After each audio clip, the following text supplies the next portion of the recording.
चलो आप बने बताओ।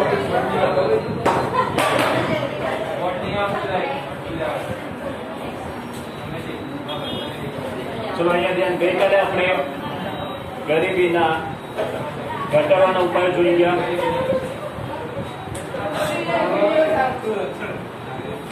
હવે જોઈએ આપણે ગરીબી ઘટાડવાના ઉપાયોની અંદર રોજગારી કાર્યક્રમો એટલે રોજગારી આવક અને ગરીબીને સીધો સંબંધ છે। લોકોની રોજગારી વધે તેથી આવક વધે અને આવક વધે એટલે ગરીબી। તો તેના માટે સરકારે નવી નવી રોજગાર લક્ષી યોજનાઓ ઘડે છે। પહેલું છે સંકલિત ગ્રામ વિકાસ કાર્યક્રમ। સંકલિત ગ્રામ વિકાસ એટલે કે ગ્રામ્ય વિસ્તારની ગરીબી ઘટાડવા માટે સરકારે ઘણી બધી યોજનાઓ ચાલુ કરી હતી। તે બધી યોજનાઓને ભેગી કરીને 2 ઓક્ટોબર 1980 ની અંદર આ બધી યોજનાઓ ભેગી કરી નાખી। દેખાય છે 5-6 યોજનાઓ છે આપણે, અને આ બધી યોજનાઓની અંદર મુખ્યત્વે ગરીબ પરિવારો, અનુસૂચિત જનજાતિના લોકો માટે રોજગારી મળી રહે તે પ્રકારની યોજનાઓ છે। એમાં પણ ખાસ કરીને ગ્રામ્ય વિસ્તારના માળખાકીય સુવિધામાં વધારો કરે એ બધી આ યોજનાઓ અંતર્ગત લોકોની સ્વરોજગારીમાં વધારો થાય એ પ્રકારના પ્રયત્નો કરવામાં આવે છે। તે અંતર્ગત સીધી તેમની આવકમાં વધારો થાય એટલા માટે પહેલી યોજના છે વેતન રોજગારી કાર્યક્રમ। વેતન રોજગારી કાર્યક્રમ એટલે શું?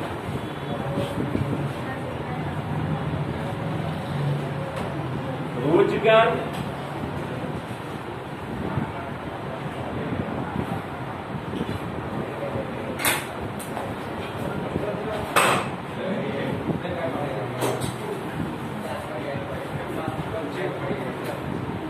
ગ્રામ્ય વિસ્તારની અંદર મુખ્ય વ્યવસાય ખેતી છે, અને ખેતી સિવાયના ક્ષેત્રમાંથી લોકોને રોજગારી પ્રાપ્ત મળી રહે તે માટે આ કાર્યક્રમની શરૂઆત કરવામાં આવી છે। આમાં ખાસ ગ્રામ્ય વિસ્તારની અંદર જ્યારે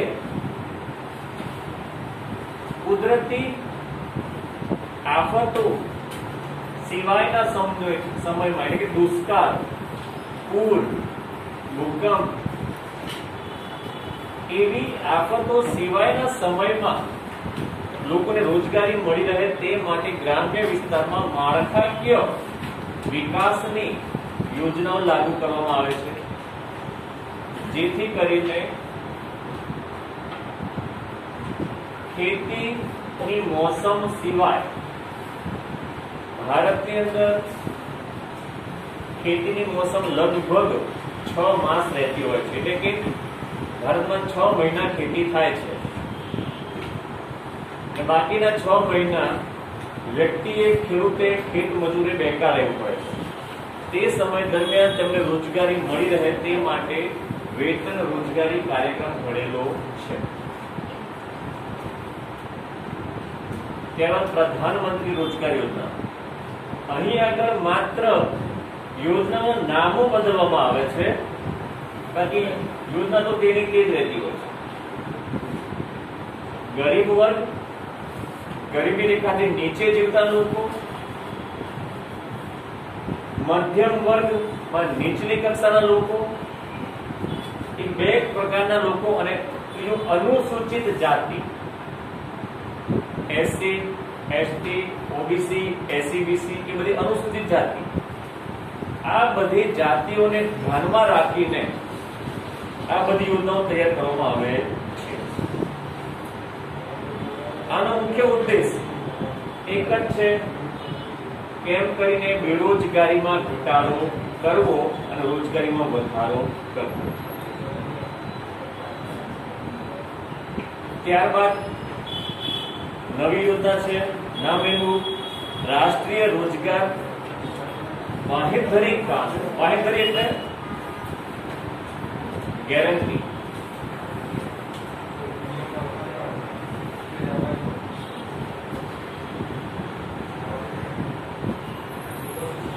ગેરંટી અહીં આગળ સરકાર દ્વારા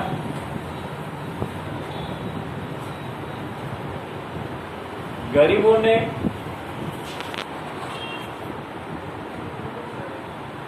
ગરીબી રેખા નીચે જીવતા લોકોને, મજૂરોને, અનુસૂચિત જાતિના લોકોને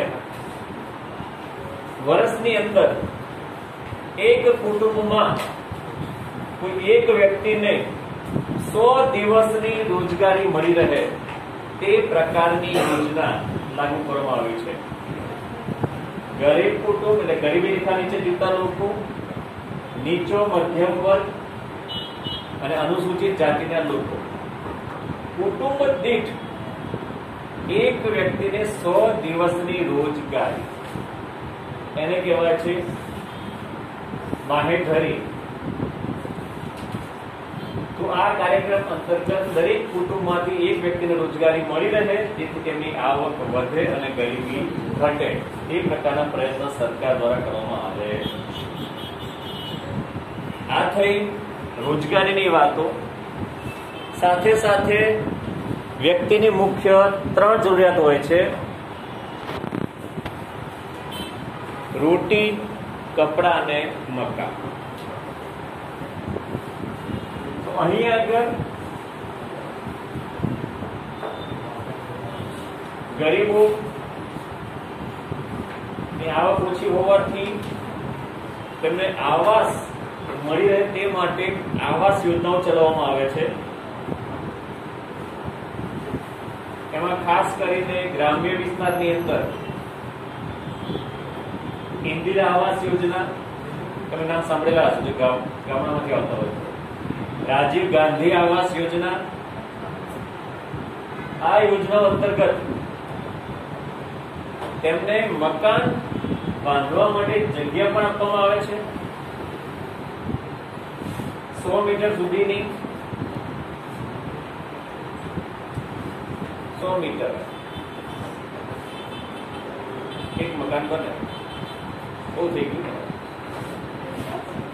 કેટલા બનાવવા? 100 ચોરસ મીટર સુધીની જગ્યા આપવામાં આવે. મકાન બાંધવા માટે આર્થિક સહાય પણ આપવામાં આવે છે.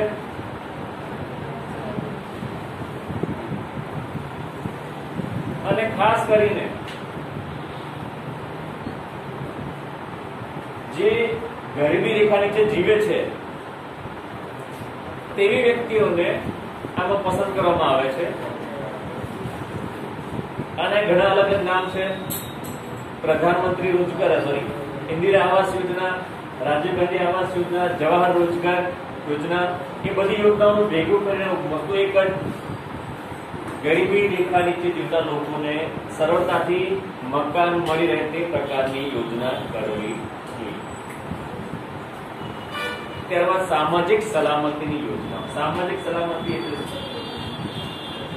ખાસ બાળકો, વૃદ્ધો અને વિધવાઓ જે નિસહાય છે તેવા લોકોની આમાં પસંદગી કરવામાં આવે છે. એ લોકો સમાજમાં સરળતાથી, નિર્ભયતાથી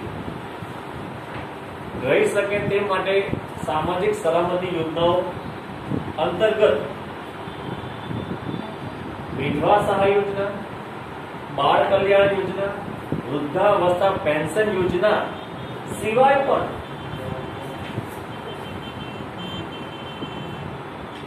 આકસ્મિક આવી પડતી બે વસ્તુ, એક અકસ્માત અને બીજું મૃત્યુ. અકસ્માત ગમે તે સમય થઈ શકે, મૃત્યુ ગમે તે સમય થઈ શકે. એને ધ્યાનમાં રાખીને સરકારે અકસ્માત સામે સુરક્ષા મળી રહે તે માટે માત્ર 12 રૂપિયાના પ્રીમિયમથી 2 લાખ અકસ્માતનો વીમો ની યોજના સરકારે દાખલ કરી છે. માત્ર 12 રૂપિયાના પ્રીમિયમથી 18 થી 70 વર્ષના લોકો માટે, તેમજ 330 રૂપિયાના પ્રીમિયમથી જીવન વીમા યોજના પણ લાગુ કરી છે. એમાં પણ 2 લાખ રૂપિયા. બાકી જે પ્રાઇવેટ જીવન વીમા નિગમ LIC નું એમાં લગભગ 1,06,000 જેટલું પ્રીમિયમ આવતું હોય છે વાર્ષિક. 1,06,000. અને આપણે મેડિક્લેમ લેવા જઈએ એ પણ લગભગ 1,06,000 થી ચાલુ થાય છે. 1 લાખ. તો અહીંયા આગળ સરકાર દ્વારા માત્ર 12 રૂપિયામાં અકસ્માત વીમો અને 330 રૂપિયામાં જીવન વીમો ની યોજના દાખલ કરી છે. આ અંતર્ગત દર વર્ષે તમારા ખાતામાં, એક વખત તમે આ પોલિસી લો, દર વર્ષે તમારા ખાતામાંથી એટલી રકમ ડેબિટ થઈ જાય. તમારી પોલિસી કાયમ માટે ચાલુ રહે, બંધ થાય નહીં. ત્યારબાદ બીજી યોજના છે જનધન યોજના. જનધન યોજના અંતર્ગત સરકાર દ્વારા 0 બેલેન્સથી, 0 બેલેન્સ એટલે ખાતું ખોલાવતી વખતે તમારે પ્રાઇવેટ બેંકોમાં કઈ ને કઈ રકમ જમા કરાવવી પડે છે. એના વગર ખાતા ખુલતા નથી. પરંતુ સરકારની આ જનધન યોજનાની અંદર 0 બેલેન્સ એટલે કોઈ પણ રકમ જમા કર્યા સિવાય તમે ખાતું ખોલાવી શકો છો. અને મહત્વની વસ્તુ બીજી એ છે કે અત્યાર સુધી જે કઈ યોજનાઓ ચાલતી હતી, સરકારી યોજનાઓ, એમાં જે કઈ રોકડ રકમના લાભ હતા એના માટે આપણે જે તે તાલુકા કક્ષાએ જવું પડતું હતું રૂબરૂ. એટલે કે આ યોજનાનો લાભ લેવા માટે, કોઈ પણ સહાયનો લાભ લેવા માટે આપણે કાગળિયા કરવા પડે, તાલુકા કક્ષાએ જવું પડે. સરકારે આ યોજના અંતર્ગત હવેથી જે કે રોકડ સહાય મળે છે તે સીધી આ ખાતામાં જમા થાય છે.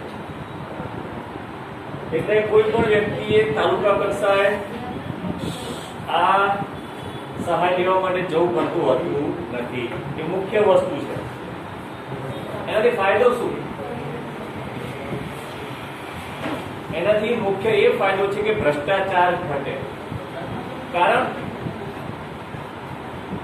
કોઈ પણ રોકડ સહાય લેવા માટે તમારે જે તે વર્ગના કર્મચારીને અમુક રૂપિયા આપો તો તમારું કામ થાય. અત્યાર સુધી આ વસ્તુ ચાલતી હતી, હવે એ વસ્તુનો ભ્રષ્ટાચારનો અંત આવે.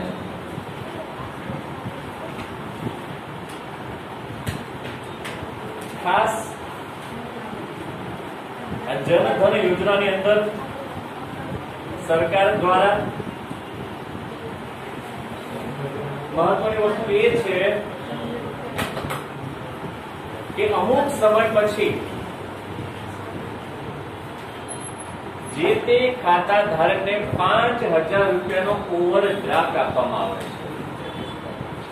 છે જનધન યોજના અંતર્ગત. બાકી કોઈ પણ ખાતાની અંદર કોઈ પણ પ્રકારનો ધંધાકીય વ્યવહાર સિવાય ઓવરડ્રાફ્ટ મળતો નથી. સેવિંગ એકાઉન્ટમાં કોઈ દિવસ ઓવરડ્રાફ્ટ આપવામાં આવતો નથી. એ માત્ર કરંટ એકાઉન્ટમાં આપવામાં આવે છે. કરંટ એકાઉન્ટ કોના માટે હોય? ધંધાકીય એકમ માટે જે વ્યક્તિ ધંધો કરતી હોય તેનું કરંટ એકાઉન્ટ હોય અને કરંટ એકાઉન્ટમાં જ તમને ઓવરડ્રાફ્ટ મળે. સેવિંગ એકાઉન્ટમાં ઓવરડ્રાફ્ટ મળે નહીં. પણ આ જનધન યોજનાની અંદર લગભગ 6 મહિના પૂરા થાય તો તમને 5,000 નો ઓવરડ્રાફ્ટ આપવામાં આવે છે કે તમારા ખાતામાં પૈસા ના હોય તો તમે 5,000 રૂપિયા વાપરી. આ એક ફાયદો છે. એટલા માટે સરકારે અત્યાર સુધીમાં 12 કરોડ જેટલા ખાતા ખોલેલા છે. 12 કરોડ જનધન યોજના. એના સિવાય તો ઢગલાબંધ ખાતા ચાલે સેવિંગ એકાઉન્ટ.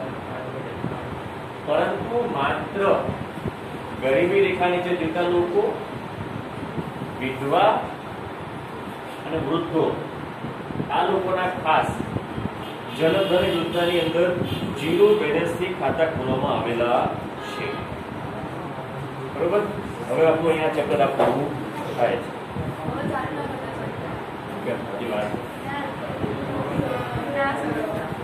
હવે જોઈએ બેરોજગારી.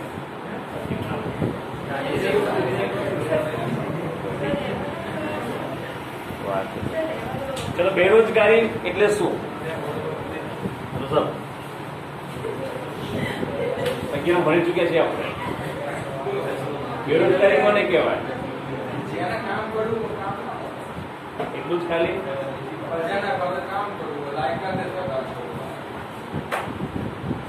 10મું આવતું કદાચ.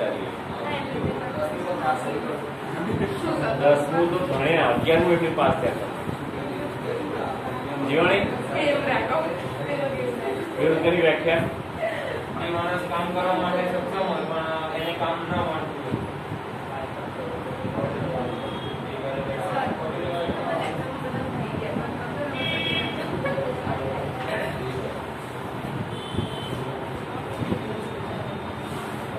બેરોજગાર એટલે વ્યક્તિ કામ કરવાની ઈચ્છા, શક્તિ, લાયકાત અને સાથે સાથે પ્રવર્તમાન વેતન દરે કામ કરવા તૈયાર હોય અને તેને કામ ન મળે તો તેને બેરોજગાર કહેવાય. મહત્વની વસ્તુ છે પ્રવર્તમાન વેતન દર એટલે બજાર. પ્રવર્તમાન વેતન દર, બજાર ભાવ નહીં, વસ્તુના ભાવ હોય, ખેડૂતના ભાવ ના હોય. બરોબર. તો અહીંયા આગળ ભારતમાં 3 સમસ્યાઓ આપણી મૂળભૂત છે. પહેલી, મોટામાં મોટી વસ્તી. પછી બીજી આવે ગરીબી. ત્રીજી આ બેકાર.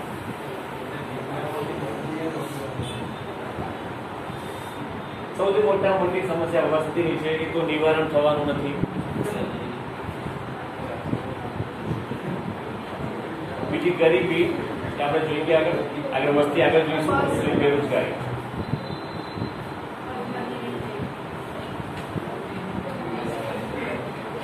અહીંયા આગળ બેરોજગારીનો અર્થ જોઈએ આપણે. બેરોજગારી ખાસ કોનો સમાવેશ થાય? બેરોજગારી કે જે વ્યક્તિને બેરોજગાર કહી શકાય તે. સામાન્ય રીતે ભારતની અંદર 15 વર્ષથી લઈને 60 વર્ષની વ્યક્તિનો જે શ્રમ પુરવઠો કહેવાય છે તેવી વ્યક્તિ રોજગારી ન ધરાવતી હોય તેને બેરોજગાર કહીએ છીએ. પરંતુ કાયદાની દ્રષ્ટિએ 18 વર્ષ પહેલા આપણને કોઈ કામ મળી શકતું. એમ જોવા જઈએ, તમારે કોઈ કામ લેવું હોય, નોકરી કરવી હોય તો તમારી 18 વર્ષની ઉંમર. શ્રમ પુરવઠો 15 થી 60 વર્ષનો ગણાય છે, પરંતુ કાયદાની દ્રષ્ટિએ જોઈએ તો 18 વર્ષથી લઈને 58 વર્ષ એ વ્યક્તિ સરકારી રોજગારી મેળવવા માટે લાયક છે. 18 વર્ષે તમે સરકારી નોકરી મેળવી શકો અને 58 વર્ષે તમે રિટાયર.